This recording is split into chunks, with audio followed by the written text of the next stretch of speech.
할렐루야. 오늘 또 우리 하나님 아버지께서 주시는 은혜와 평강이 충만하시기를 바랍니다. 오늘 에베소서를 마치는 날입니다. 지난 6주 동안 영적 전쟁에 대해서 말씀을 나눴습니다. 정리를 해보면 성도는 항상 힘이 이 안에 있어요. 그게 육적인 힘이든 하나님이 주신 힘이든 힘이 있습니다. 사람은 힘이 있으면 써야 돼요. 안 쓰면 문제가 심각해집니다. 영적 전쟁은 바로 그 힘을 쓰는 과정입니다. 그런데 방향이 잘못되면 하나님께서 하라고 하는 전쟁을 하지 않으면 아무것도 안 하는 게 아닙니다. 하나님이 하지 말라는 전쟁을 하게 됩니다.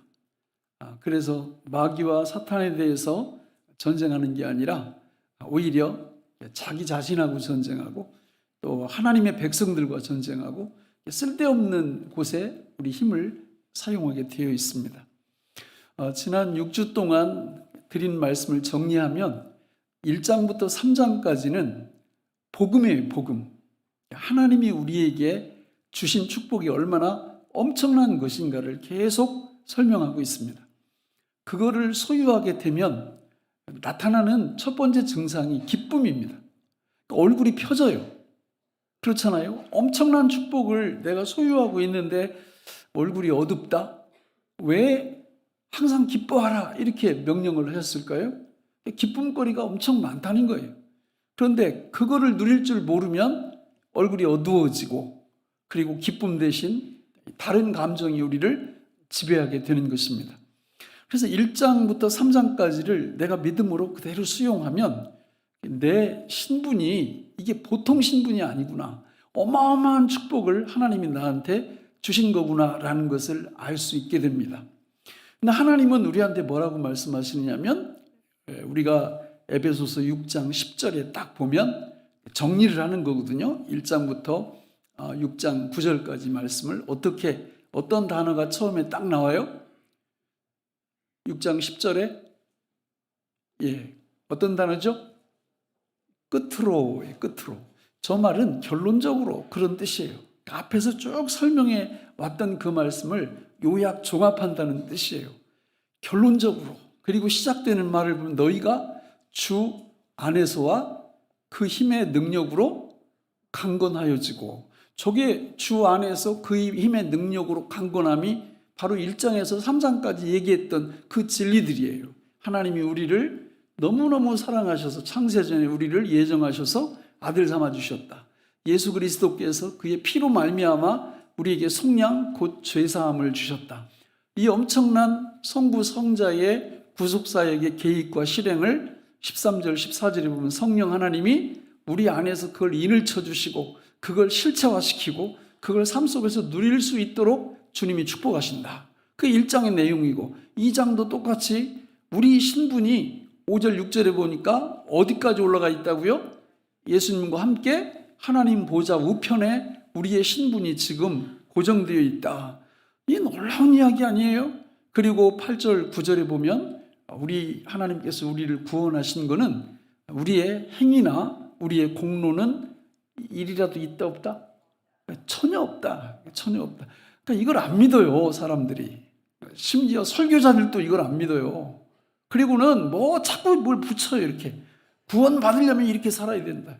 구원 받으려면 이런 행위가 필요하다. 절대 그렇지 않아요. 만약에 자꾸 거기 붙이면 무슨 뜻이냐면 예수님이 십자가에서 죽으실 때 다 이루었다 이러고 죽으셨는데 그것 갖고는 안 된다 그 말이에요. 우리가 뭘 보태야 내가 구원 받을 수 있다. 이건 완전히 사단적인 생각입니다. 그렇지 않습니다. 예수 믿고 우리가 정말 받은 구원이 확실하다면 그 구원은 나에 의해서 결정되는 게 아니라 그 말이에요. 하나님께서 모든 것들을 다 책임져 주신 줄로 믿습니다. 그리고 19절로 22절에 보니까 2장 우리가 예수 그리스도의 성전으로 계속 지어져 간다. 그래서 지금도 수많은 영혼들이 교회에 들어오고 있는 거예요. 예수 믿고 구원받고 이런 역사가 3장에 가도 우리를 하나님이 상속자 삼으셨다. 우리를 복음의 일꾼 삼으셨다. 그래서 하나님 앞에 나갈 때 우리는 담대함과 확신을 가지고 나아간다. 이게 다 뭐라고요? 복음이라고, 복음. 이 복음을 갖고 있으면 가만히 있을 수가 없어요. 왜? 안에서 힘이 생기는 걸. 그래서 하나님이 우리한테 영적 전쟁을 해라. 왜? 영적 전사가 되면 어떤 역사가 일어나요? 다가오는 거대한 하나님 나라의 상속자 일원이 되어서 그 나라에 들어가기에 합당한 3장 14절에 보면 예수 그리스도의 장성한 분량에 이르러가는, 예수님을 닮아가는 그런 하나님의 백성으로 하나님이 우리를 세워나가시는 데 있어서 영적 전쟁은 너무너무 중요하다. 그래서 지난주까지 4장 5장에 걸쳐서 영적 전쟁 몇 개를 소개했어요? 3개를 소개했죠. 첫 번째는 뭐예요? 하나됨의 전쟁. 두 번째는 봉사 섬김의 전쟁. 세 번째는 언어 말의 전쟁. 자, 오늘 2개를 더 할 거예요. 이 5가지가 너무 중요한 거예요. 그러니까 이 땅 위에서 살아가는 하나님의 백성들은 이 5개의 전쟁을 반드시 일상 속에서 수행하게 되어 있어요. 이걸 안 하면, 여기에서 패하면 하나님의 군대가 아니에요. 마귀의 군대가 되는 겁니다. 여러분, 하나됨, 성령께서 하나 되게 만들어 놓았는데 어떤 분은 계속 분리를 해요. 계속 구역에 가서도 소곤소곤 해가지고 나누고, 또 무슨 뭐 여전도에 이런 데 와서도 계속 분리를 해, 분리. 가정에서도 일가 친척들 이렇게 모여도 꼭 분리를 해요. 이게 너무 안타까운 거예요. 국가도 마찬가지. 국가 지도자는, 분리하려고 하는 지도자는 합당치 않습니다. 다음 선거 때 갈아치워야 돼요. 여러분, 국가 지도자로 뽑혔으면 통합을 하고 하나 되게 만들고, 이런 게 진짜 지도자지. 성령께서 하나 되게 하신 것을 우리는 지켜내야 됩니다. 두 번째는 섬김, 봉사의 이 전쟁이에요. 여러분, 우리를 이 땅에 하나님이 보내실 때, 그래, 너만 위해서 잘 먹고 잘 살고 하다가 나한테 와라, 이렇게 보내신 게 아니에요. 우리는 힘이 있어요. 그 힘을 갖고 주님이 원하시는 섬김, 봉사의 전쟁을 하게 될 때 우리가 온전해지고 그리스도의 몸을 세우게 된다고 성경은 말씀합니다. 그리고 2시간에 걸쳐서 말씀드렸던 이 언어, 말의 전쟁, 거짓말, 이게 진짜 사람 잡는 거 아닙니까? 네, 사람들이요, 이 거짓말을 너무너무 잘해요. 그런데 거짓말을 잘하고 계속 하는 사람은 하나님의 자녀예요, 마귀의 자녀예요? 마귀의 자녀입니다. 마귀는 거짓의 아비예요. 거짓말하면 안 돼요. 판단, 이런 거 다 거짓말이에요. 왜? 내 판단이 정확하지 않거든. 보태고 빼고, 이거 다 거짓말이에요. 그러니까 하나님의 백성들은 이 언어를 가지고 그렇게 파괴적인 일에 사용하면 영적 전쟁에서 패하는 겁니다. 하나님의 백성들은 이 언어 기능을, 창조적 기능을 해야 돼요. 하나님이 창세기 1장 2장에서 이스라 이거 다 생겨나잖아요. 3장에서 마귀가 이거 먹으면 하나님과 같이 된다라고 거짓말하자 먹었더니 완전히 망한 거 아닙니까? 이렇게 이 3가지 전쟁, 우리는 하나님 앞에서 바른 전쟁을 해야 됩니다. 이 전쟁을 잘하려면 1장부터 3장의 이 내용이 우리 안에 실제가 되어야 돼요. 그 실제가 되는데 결정적인 역할을 바로 3번과 삼동복음이 하는 겁니다. 자, 여러분, 그러면 오늘 이 4번째 전쟁, 5번째 전쟁을 한번 살펴보겠습니다. 4번째 전쟁은 가정에서 일어나는 전쟁이고요. 5번째 전쟁은 직장에서 일어나는 전쟁입니다. 그러니까 그리스도인들은 이 땅 위에서 살면서 총 5개의 전쟁을 해야 된다고 에베소서는 말하고 있는 거예요. 자, 4번째 전쟁인 우리 가정에서의 전쟁. 자, 첫 번째 22절부터 23절 그리고 25절까지 같이 읽겠습니다. 시작. 아내들이여 자기 남편에게 복종하기를 주께 하듯 하라. 이는 남편이 아내의 머리됨이 그리스도께서 교회의 머리됨과 같음이니 그가 바로 몸의 구주시니라. 남편들아 아내 사랑하기를 그리스도께서 교회를 사랑하시고 그 교회를 위하여 자신을 주심같이 하라. 자, 간단합니다. 부부 사이에 아내는 남편에게 뭐 해라? 여자분들 잘 안 하잖아, 지금. 왜요? 하기 싫은 거예요. 지금 때가 어느 때인데 무슨 복종을 해? 복종 안 하려고 그래요. 실제로 선악과 따먹고 나서 하나님이 남자, 여자, 뱀에게 다 형벌을 내리시거든요. 그런데 여자에게 내린 형벌이 두 가지인데 하나는 해산의 수고, 두 번째는 남편을 사모하는 벌을 주세요. 이 사모한다는 말 번역을 좀 확 와서 닿게 이렇게 해야 되는데 이거 이런 뜻이에요. 아내가 남편 상투 끝에 올라가 가지고 상투를 자꾸 흔들어 대는 이런 벌을 받겠다는 거예요. 그리고 지금도 보세요. 여자들은 이 노력을 끊임없이 지속합니다. 여러분, 세상을 다스리는 건 남자, 여자요. 대부분 남자지요. 근데 그 남자를 누가 다스려? 이 참 절묘합니다, 절묘해. 그러니까 남자한테 절대 복종 안 해요. 남편한테 복종 안 한다고. 그리고 이런 얘기 나오면 이게 구닥다리 이거 지금 시대가 어느 때인데 무슨 복종을 입에 올리고 그러냐. 사실 복종은 쉬운 게 아니에요. 남편의 리더십을 온전히 인정하라 그런 뜻이거든요. 근데 여자분들이 그렇게 안 합니다. 근데 그렇게 안 하면 무슨 일이 벌어질까요? 사탄과의 영적 전쟁에서 패배합니다. 질 수밖에 없어요. 그러니까 승리하는 유일한 방법은 아내들은 남편에게 뭐 하는 거다? 좀 큰 소리를 좀 해봐요, 여자분들. 아내는 남편에게 어떻게 하는 거다? 복종하는 겁니다. 복종. 그러니까 죽었다고 사는 거예요. 죽었다고. 남편과의 관계에서는 항상 리더십을 인정하고 나는 당신의 리더십에 나는 따릅니다. 이런 그 자세를 딱 갖고 있으라 그 말입니다.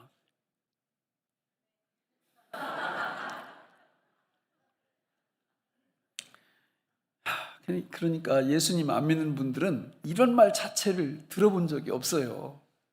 그러니까 그냥 막 사는 겁니다. 막 이렇게 남편과 아내가 질서가 없어요.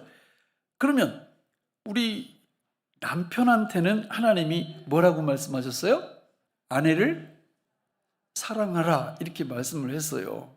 그러니까 이 사랑은 우리가 생각하는 그런 사랑이 아니에요. 뭐 선물이나 사주고 맛있는 거 좀 이렇게 사주고 여행시켜 이런 게 아니에요. 바로 읽어보면 그리스도께서 교회를 사랑하셔서 자기 자신을 죽이신 것 같이 그렇게 아내를 사랑하라 이렇게 말씀을 하는 거예요. 결국 아내를 위해서 뭐 하라는 거예요? 죽으라는 거예요. 저는 내가 남자로 태어나서 그렇지 내가 선택권이 있으면 절대 남자 안 합니다. 그냥 여자 하고 싶어. 여자는 그냥 어금니만 꽉 다물고 당신 뜻대로 이러면 되는데 남자는 죽어야 돼요. 아내를 위해서 목숨 내놔야 된다고. 둘 다 불가능한 거예요. 둘 다. 여러분 왜 결혼식 할 때 목사를 지뢰자로 세우는 이유가 어디 있어요? 이 말 들려주려고 그러는 거예요. 이 말. 요즘은 자기들끼리 결혼을 하더라고요. 자기들끼리. 그거는요, 진짜 결혼의 의미를 모르는 거예요. 그렇게 해서 뭘 어떻게 살 건데? 정말 안타깝죠? 이 말을 들어야 됩니다. 이 말을. 복종과 사랑. 그리고 우리 힘으로 그렇게 할 능력이 없다. 우리는 누군가가 필요하다. 뒤에서 나오죠. 자, 가정의 첫 번째는 아내와 남편이고 두 번째는 자녀와 부모예요. 자녀와 부모. 자, 오늘 본문 6장 1절부터 4절에 쭉 나오는데 자, 여러분 자녀에 대한 부분을 딱 보면 두 가지를 말씀합니다. 부모님께 뭐와 뭐를 하라는 거예요? 순종과 공경을 하라는 거예요. 순종은 뭡니까? 외적인 존중을 표하라 그 말이에요. 외적인 존중, 이게 순종이고 공경은 뭘까요? 내적인 존중을 표하라는 거예요. 이거 쉬워요? 쉽지 않습니다. 우리 부모님이 뭐 유산이라도 수십억씩 이렇게 주고 그러면 순종과 공경을 하는 채 할 거예요. 아무리 그래도. 이게 쉬운 게 아니에요. 저 어렸을 때 우리 동네 형들이 자기 아버지가 저기서 이렇게 걸어오면 야, 우리 꼰대 온다 이러더라고. 아니, 그러니까 이게 겉으로는 순종하는 척 하지만 마음에는 없는 거예요. 그런 마음이. 그러니까 아버지 알기를 우습게 하는 거죠. 그건 공경이 아닙니다. 여러분, 제가 자주 그런 말씀, 성경에 보면 목에 힘주고 이 땅 위에서 형통의 복을 받는 비법이 몇 가지가 나와요. 그러니까 성경 방법 아니면 어디 나와야 된다고 그랬어요? 스카이 나와야지. 우리나라에서 그냥 서울대, 연대, 고대 나와야 그래도 뭐 이 사회가 다 그 사람들이 주도하고 있으니까 방법이 없어요. 그러나 여러분, 하나님을 믿는 백성들은 시편 1편에 보면 하나님 말씀 열심히 암송하고 주야로 묵상하면 내가 하는 모든 일이 다 어떻게? 형통하리로다. 믿습니까? 그렇게 하시면 돼요. 두 번째가 이거. 자녀들 입장에서 부모님께 순종하고 공경하면 하나님이 내가 어디서 잘 되고? 땅에서 잘 되고 무슨 수를 누린다? 장수를 누린다. 몸에 좋은 음식도 먹어야 되지만 그거보다 더 중요한 게 이거예요. 하나님이 책임져 주시는 거예요. 제가 이렇게 어려서 크면서 이런 말이 이렇게 있어요. 이렇게 어느 부분이 결혼을 해서 첫 번째 딸을 낳으면 이 딸에 대해서 뭐라고 그래요? 무슨 미천? 살인 미천이래. 근데 나는 그 말을 가만히 이렇게 보니까 이 진짜 맞아 이게. 원래 옛날에는 뭐 애를 많이 낳잖아요. 그래서 뭐 보통 대여섯 명, 어떤 집은 한 타스씩 막 낳아. 그러면 이게 첫 번째 딸이 나면 이 딸이 초등학교 졸업하면 대부분 어디 가요? 서울로 돈 벌러 가. 대부분 그래요. 동네 시골에서 보면. 그래가지고 거기서 열심히 돈 벌어가지고 이거 어디 보내죠? 집으로 보내주면 부모님이 그거 가지고 그 동생들을 키우는 거예요. 중학교도 보내고 고등학교도 보내고. 그래서 나중에 이렇게 보면은 그 큰 딸은 초등학교밖에 못 나왔는데 동생들은 다 고등학교, 어떤 동생은 대학도 나오고 이렇게 돼 있어요. 그래서 다시 한번 이렇게 보니까 그러면 그 큰 딸이 이 땅 위에서 여러분 잘 살까요? 못 살까요? 잘 살아요. 희한해요. 어떻게 초등학교밖에 못 나온 누나가, 언니가 너무 잘 사는 거예요. 누가 복을 주시는 거예요? 하나님이 복 주시는 거예요. 부모님께 효도하고 순종하는 그런 삶을 자기를 희생하면서 살아낸 거거든. 여기도 계실 거예요. 그런 분들이. 하나님이 책임져 주시는 거예요. 부모님께 순종하고 공경하는 누구든지 하나님이 축복을 하십니다. 이런 복을 받으시길 바랍니다. 그러니까 우리가 자녀 입장에서는 이런 부분을 잘 마음에 새겨야 되고, 부모가 되신 분들이 명심해야 될 게 나오는데 우리 4절을 같이 한번 읽어볼까요? 4절 시작. 또 아버지라 너희 자녀를 노엽게 하지 말고 오직 주의 교훈과 훈계로 양육하라. 아비들아, 또 엄마들아, 너희 자녀를 무하게 하지 말고 노엽게 하지 말아요. 그러니까 우리 이 자녀들이 엇나가는 경우는 대부분 부모가 어떻게 해서 그래요? 노엽게 해서 그런 거예요. 그러니까 노엽게 하지 마셔야 돼요. 그럼 노엽게 하지 않는 방법이 뭐예요? 저기 나와 있잖아요. 오직 주의 교훈과 훈계로 양육할 때 노여워하지 않아요. 그러면 주의 교훈과 훈계가 뭐예요? 교훈은 이거 하라, 이 교훈이에요. 훈계는 이거 하지 말라, 이게 훈계예요. 그런데 왜 우리가 저걸 못하냐? 또 어떤 분은 어떻게 저걸 하냐? 간단합니다. 개똥 철학 갖고 이거 하라 하지 말라 그러면 애들 노여워합니다.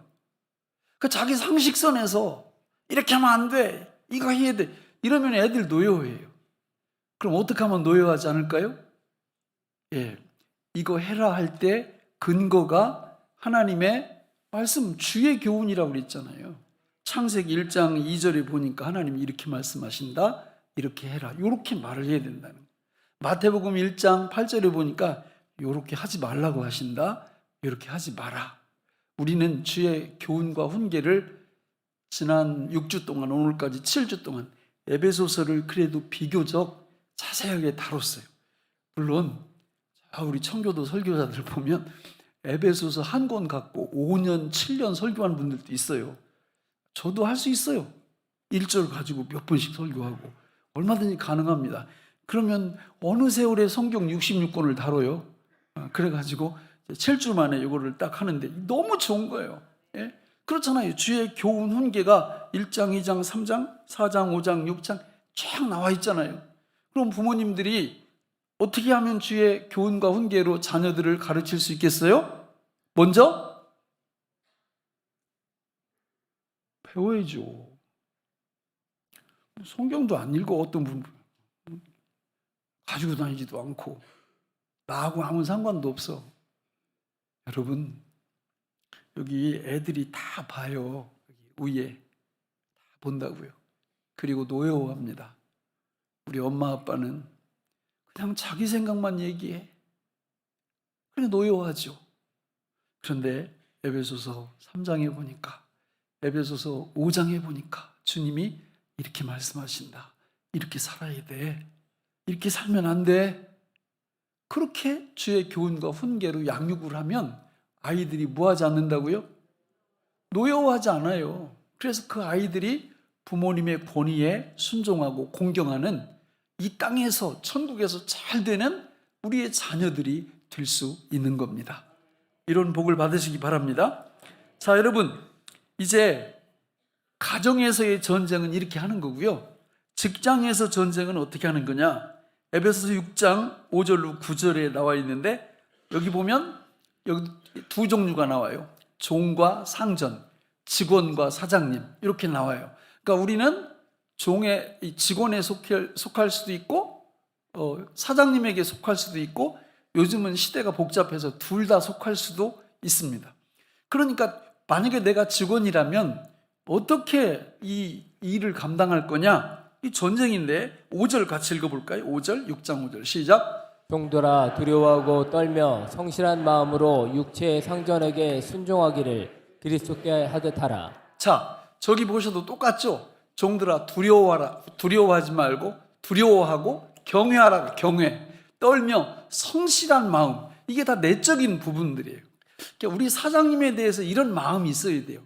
사장님에 대해서 동의하십니까? 예, 육체의 상전에게 순종하기를, 이건 겉으로 나타나는 외적인 표현이에요. 그러니까 내적 외적으로 우리 사장님에 대해서 그런 마음을 갖고 있어야 된다 그 말입니다. 그러니까 막 머리띠 두르고 막 이건 아니야. 이건 진짜 저 말씀에 어긋나잖아요. 예, 왜 아멘을 안 하세요? 아니 다 막 이거 합니까? 열받으면.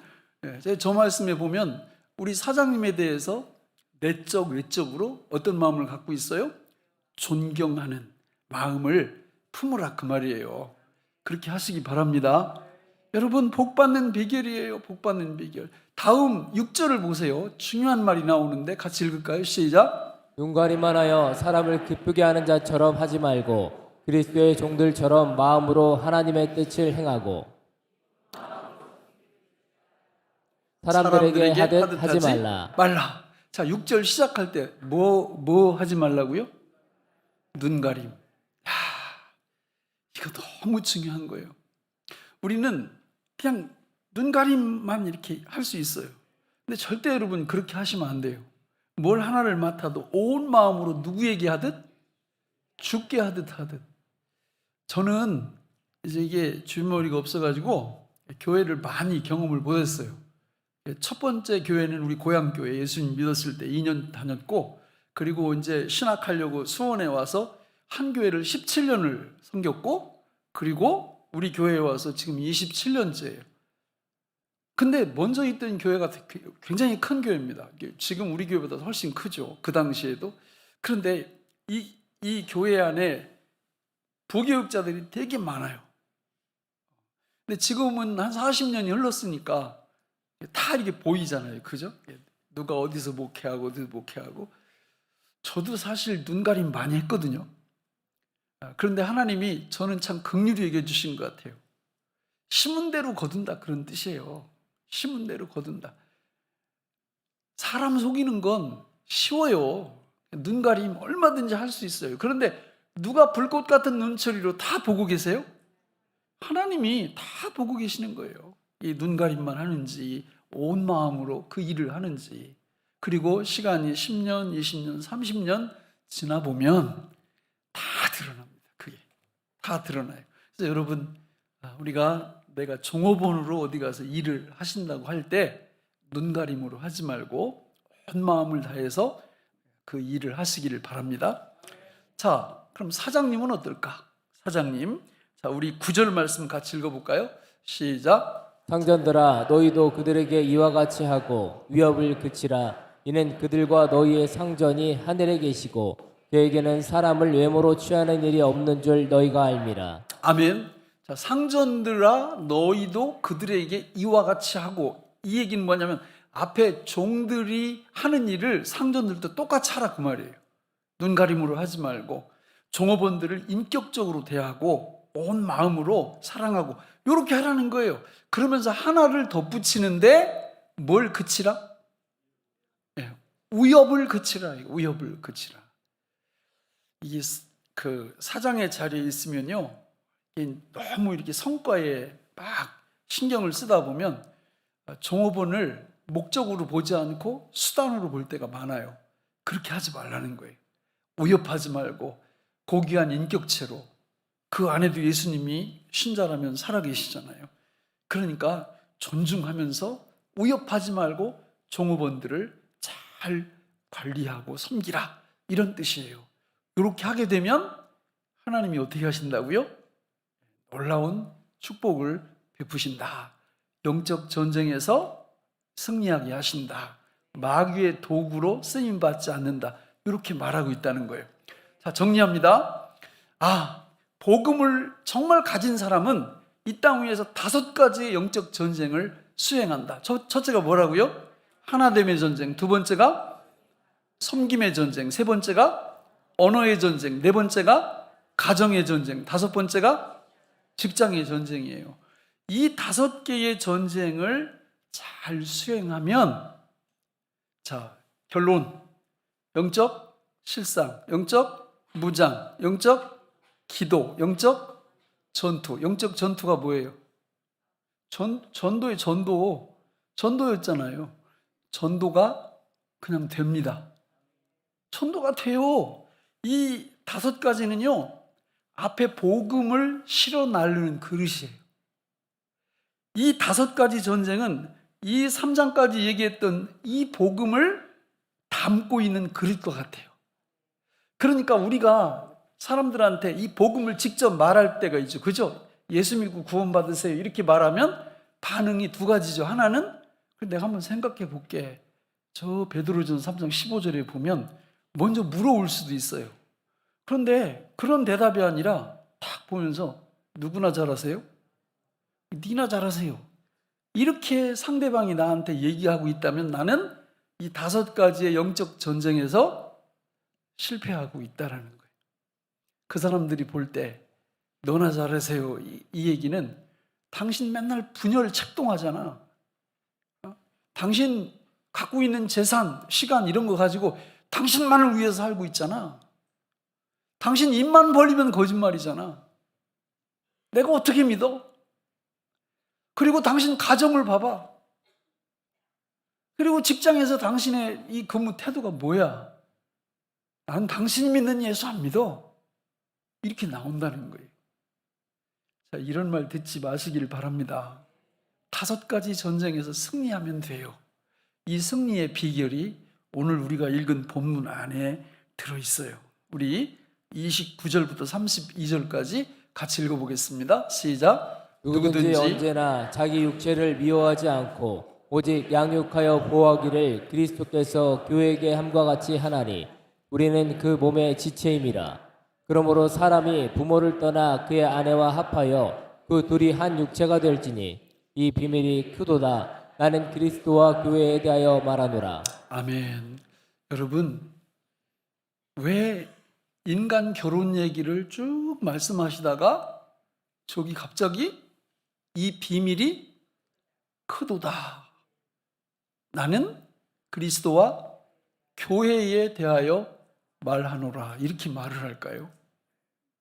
이게 너무 중요한 거예요. 그러니까 우리가 인간적인 결혼을 할 때도 저 비밀을 모르면 그 가정은 결코 행복할 수 없어요. 저 비밀이 뭐예요? 써 있잖아요. 그러므로 사람이 부모를 떠나 그의 아내와 합하여 그 둘이 한 육체가 될지니. 자, 산수 1 더하기 1은 1. 이게 비밀이에요. 1 더하기 1은 원래 2가 돼야 되는데 2가 아니고 1이라는 거예요. 1. 그게 비밀이라는 거예요. 그러니까 이거 모르고 결혼하는 분들은 가정이 아니에요. 다 따로 국밥입니다. 다. 남편 거, 아내 거 다 나눠져 있어. 다 나눠져 있어. 마음도 하나 안 되고요. 애들 들어오면 막 아빠는 엄마 흉보고 애들한테 또 뭐 엄마는 아빠 흉보고 완전히 콩가루 지방이에요. 이거는 1 더하기 1이 아니고 2야, 2. 이러면 그 비밀을 몰라요. 일반 가정도 그래야 됩니다. 1 더하기 1은 뭐가 돼야 돼요? 1이 돼야 됩니다. 그러니까 이 신비가 바로 그리스도와 교회, 예수님과 나에 대해서 진리라. 그래서 예수님 더하기 나는 1이요 2요. 자, 이거를 우리가 배워나가는 거예요. 이게 신앙생활이에요. 요게 잘 되면 복음도 너무너무 행복하고 5가지 영적 전쟁도 성공적으로 수행할 수 있어요. 이게 안 되면 1 더하기 1이 예수님 더하기 나는 1이 아니라 2야. 그러면 안 봐도 알아요. 저 복음도 복음이 아니고 5가지 영적 전쟁에서도 하나님 편에 서지 않고 마귀 편에 계속 섭니다. 복음 전하는 수단으로 하나님 앞에 쓰임받지 못해요. 이게 너무 안타까운 거죠. 그래서 이게 이해가 안 되면 이게 기도 제목이 되셔야 돼요. 하나님, 성경에 예수님과 내가 하나라고 말씀을 하시는데 저는 이게 이해가 안 갑니다. 이게 엄청난 축복이라고 하는데 이게 이해가 안 갑니다. 하나님, 이것 좀 가르쳐 주세요. 대신방 기도 제목 제가 다 보고 봤거든요. 계속 저도 기도하거든요. 이런 기도 제목 좀 써요. 이런 것 좀. 진짜 이 너무 중요한 기도 제목 아니에요? 예수님과 내가 하나 됐다면 그래서 교회는 세례를 베풀고 교회는 성찬에 참여하게 돼요. 성찬식을 그래서 하는 거예요. 예? 그래서 예수님이 내 안에서 누구로 살아주신다? 나로 살아주신다고. 나로. 하나니까 분리가 안 돼. 분리가. 그러니까 나로 살아주시는 이 신비, 이 놀라운 은혜, 이 놀라운 능력, 이걸 우리가 하나님 앞에 기도해서 응답받아야 돼요. 그래서 점점 성숙해져 나가야 됩니다. 그런데 뭐 대화를 하다 보면 그냥 자기는 자기고 예수님은 예수님이야. 예수님, 내가 주님을 믿습니다. 이게 말로만 그렇게 얘기하지 그분이 주님이 아니요. 그분이 주님이라고, 왕이시라고, 전지전능 영원 편재 불변하시는 위대한 창조주라고요. 통치자라고요. 그분이 이 안에 오셔서 나로 살아주신다고. 이 놀라운 신비를 우리가 경험하는 게 신앙생활이에요. 말씀을 맺겠습니다. 여러분, 거대한 하나님의 나라가 이미 시작됐고 주님의 재림과 더불어 완성될 거예요. 그 나라에 들어가서 살 수 있는 하나님의 백성은 예수님과 분리된 사람은 들어갈 수 없습니다. 그분과 하나로 연합된 사람, 그분 안에서 그분으로 예수님이 살아주시는 그 사람만 천국에 들어가게 될 거예요. 우리는 그 천국에 가기 전까지 이 땅 위에서 복음을 누리고 이 복음 가진 하나님의 백성으로서 거룩한 5가지의 영적 전쟁을 시도하면서 이 땅 위에서 살아갑니다. 그렇게 하면서 에베소서 3장 14절에서 말씀하고 있는 것처럼 그리스도의 장성한 분량에 우리는 이르러 가게 되는 것입니다. 말씀을 맺겠습니다. 여러분, 새벽을 깨우세요. 새벽. 여기에 못 나오시면 믿음생활 이 가이드 나눠드린 거 가지고 새벽 예배에 동참해봐요. 첫 번째 기도 제목, 통성 기도할 때 맨 밑에가 에베소서 6장 10절로 20절, 위대한 하나님의 영적 전사로 영적 전쟁에서 승리하게 해달라고 하는 그 기도를 갖고 하거든요. 그 기도를 아마 여러분들이 다시금 잘 보면서 하시게 되면 전혀 다르게 다가올 거예요. 지난 6주, 7주 동안 행했던 이 에베소서의 진리의 말씀들이 다 살아 움직이게 될 줄로 믿습니다. 에베소 교회는 성경이 에베소서 한 곳밖에 없었어요. 그리고 에베소 교회는 이 사도 바울의 이 간곡한 부탁을 들었을까요? 안 들었을까요? 안 들었습니다. 지금 터키에 가보면 에베소 교회 없어요. 우리 교회도 마찬가지입니다. 여러분들이 이 교훈을 무시하면 우리 세대에서 이 교회는 끝나게 될 겁니다. 그러나 이 귀한 진리의 말씀을 마음에 품고 기도하고 우리 신앙의 모본으로 기초로 딱 삼고 이렇게 살아가신다면 우리 교회는 주님 오시는 그날까지 영원할 것입니다. 하나님 아버지, 오늘 우리에게 주신 이 말씀이 생명의 양식이 되게 하여 주옵소서. 예수님 이름으로 기도합니다. 아멘.